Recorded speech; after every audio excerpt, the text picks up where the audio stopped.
New York times में front page के साथ साथ अंदर के पेजों में एक आरएसएस को लेकर के जो खबर छपी है उसने आज पूरी तरह से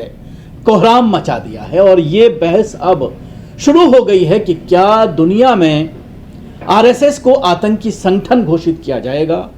और यह बात भी जेर बहस है, जिस तरह का एक बयान आया है कि आरएसएस और आईएस में कोई फर्क नहीं है। और जो न्यूयॉर्क टाइम्स में बाकायदा खुलासा किया गया है,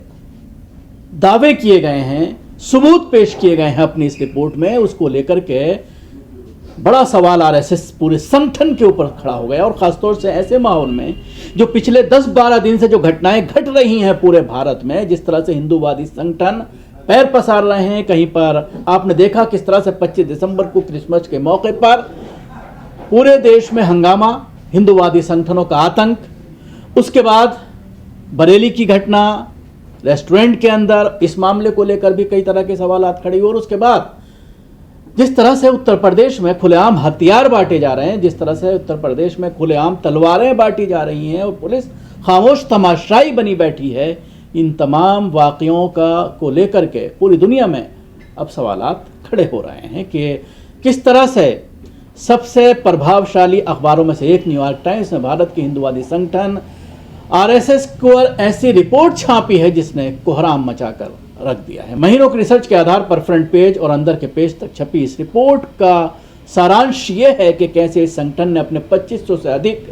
अनुसांगिक संगठनों के सहारे सेकुलर भारत को हिंदू फर्स्ट भारत में बदलने का काम अंजाम दिया है। रिपोर्ट में स्थापित किया गया है कि आरएसएस ने भारत के तमाम संस्थानों को अपने विचार के लोगों से भर दिया है। राजनीति के साथ सेना, न्यायपालिका, ब्यूरोक्रेसी, मीडिया, अर्धसैन्य बल, कारपोरेट, बिजनेस घराने, शिक्षण संस्थान, यानी हर क्षेत्र में चप्पे चप्पे पर उसकी ऐसी घुसपैठ हो चुकी है कि इससे देश को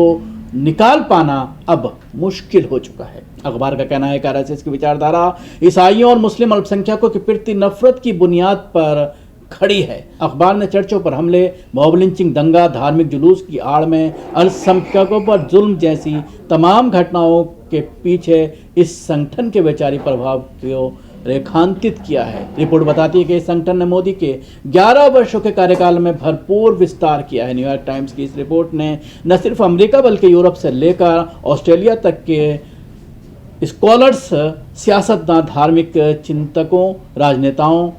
और फिलासफर्स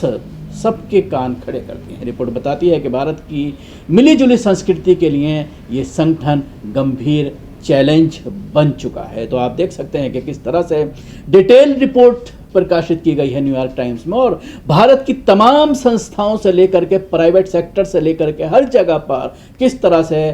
ये संस्था जो है वो अपने पैर जमा चुकी है और जिससे अल्पसंख्यकों के ऊपर हमले तेज हुए हैं।